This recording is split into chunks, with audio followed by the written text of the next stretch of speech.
Hi, I'm Dave Carroll. I'm here to talk about the Journeyman Grill. Okay, so here we have the grill. This is my final project, and when I took a look at it, I had to kind of figure out where I was going to get started. So I kind of got started working on the leaves, the water leaf and the blown over leaf scroll. So these are some of my test pieces, things that I'm not going to really call them all rejects, but they're learning opportunities. So I'd learn a little bit from each one, and I'd try different techniques and different tools and see how different things worked. So this is my template for these two leaves. Once I make them all match like this, then I progress to forming the leaf. I then fold it over, weld it together to get this element. I then put a scarf on here and weld it to a piece with two corner bends on it. Okay, then this piece gets scrolled around, and it gets scrolled around like this to form these. I then take two of these elements, being careful to get the scarves going the opposite way, and weld those together to make the one large piece for the sides. And then each of those is fitted in place. So for our water leaves, I kind of struggled with just getting them to where I was happy with them. So I tried some early leaves, and some of them had points on them, and some of them were very blunt. I ended up going with a blunter leaf, so it's a little more round at the end. I like that. I did for a while experiment with some much tighter, closer leaves. But that really was kind of a sidetrack, so I came back to this.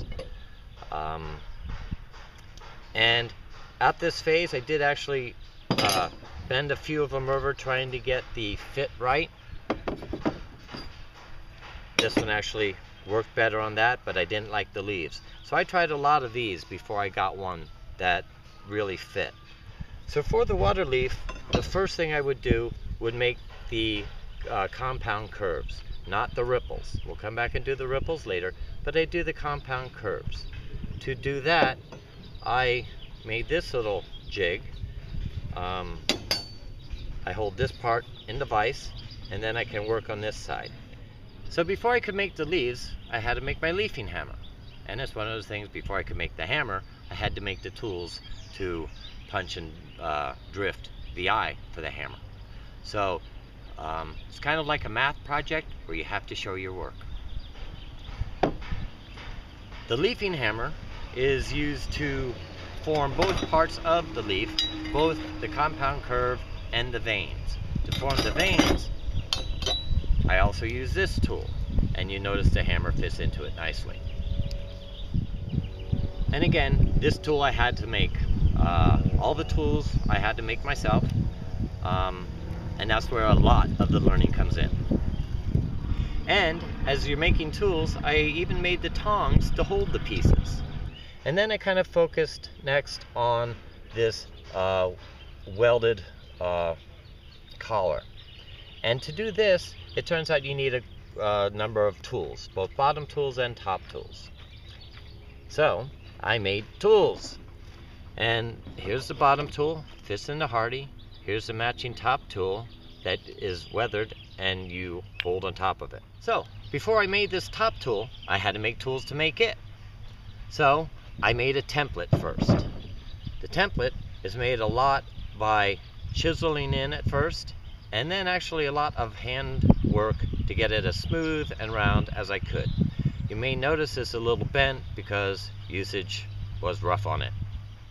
So then this template was used to help manufacture the bottom tool and the top tool, and that helped me fit it together.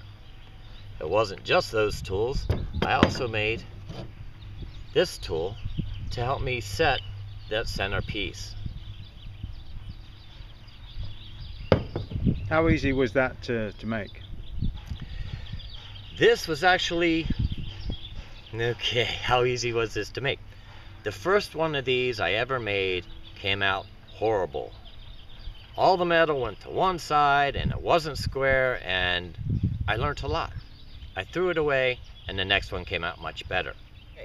One of the items I underestimated was the upset square corners. I've done those in class. I figured, okay, not a big problem. But as I started working with them, I did a couple things wrong. First, I actually made them 90-degree corners. And that meant the first thing I had to do was open them up a little bit, and I tended to get a little bit of cracking in some of the corners. So, don't forget your basics. Watch your corners right from the start, and don't, you avoid doing that. The other thing is, if you notice this early, you know you're not gonna end up using it. The only reason to go on any further is to get experience doing the other stuff with maybe a piece that you're not going to use anyhow. Gain some experience and then set it aside.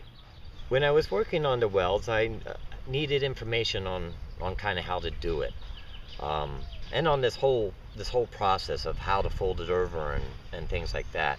I found resources online from some of Mark Asbury's articles, and even in his book, that talked a lot about how to do this specific thing and how to work out some of the math on it.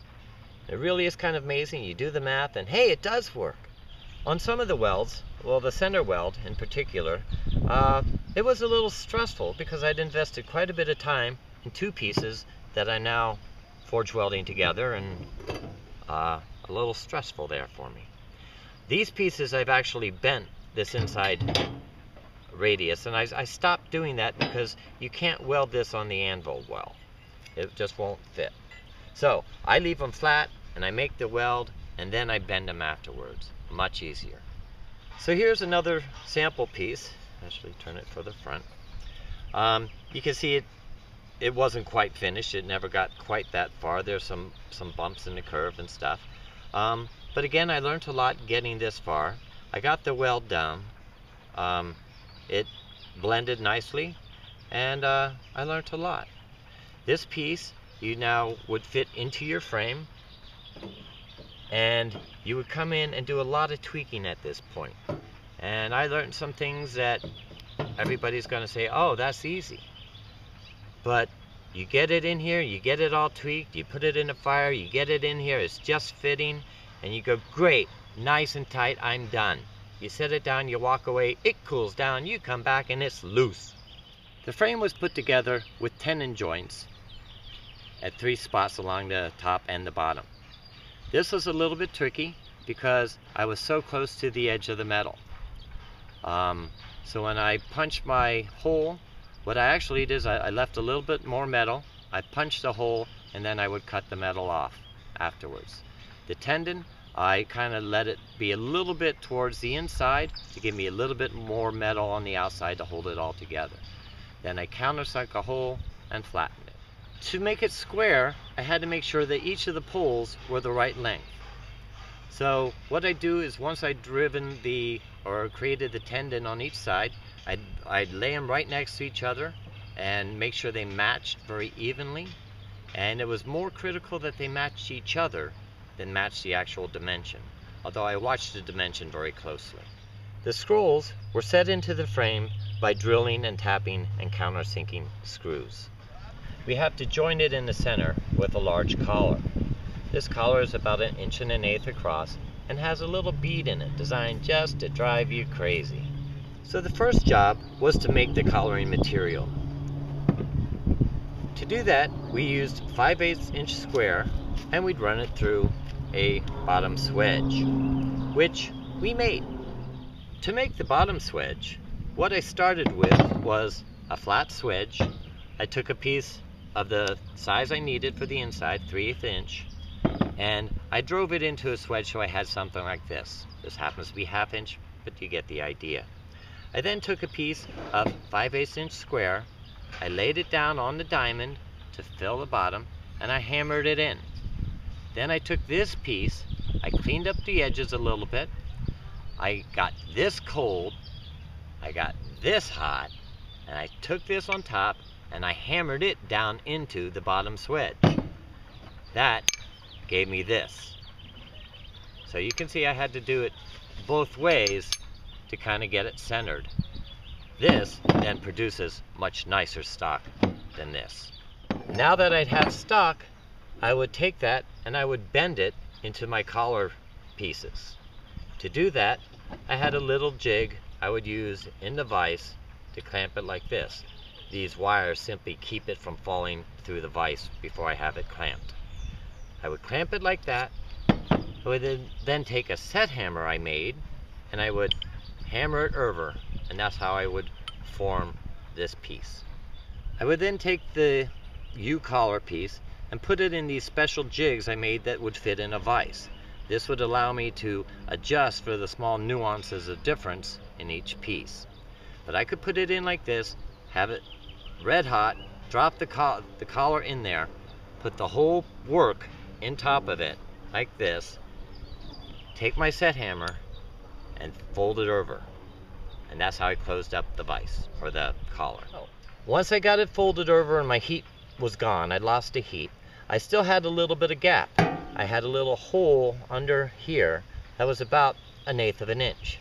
So I took an oxyacetylene torch and heat it up, first one side, and then I'd work it down, then the other side, and I worked it down until I got a nice tight grip. This was all done while it was still in the vise, so it was keeping the sides from bowing out. You can see we did a lot of work going into this, and now that I'm done, I look back on it and I say, I'm really happy I chose this grill to do. I learned a lot. I learned things that I wouldn't have learned if I'd chosen the other grill or my own style. And I learned a lot about tooling, and not just how to do this grill, but how to make the tools, different approaches to use to get other projects done. I encourage you to give this grill a try.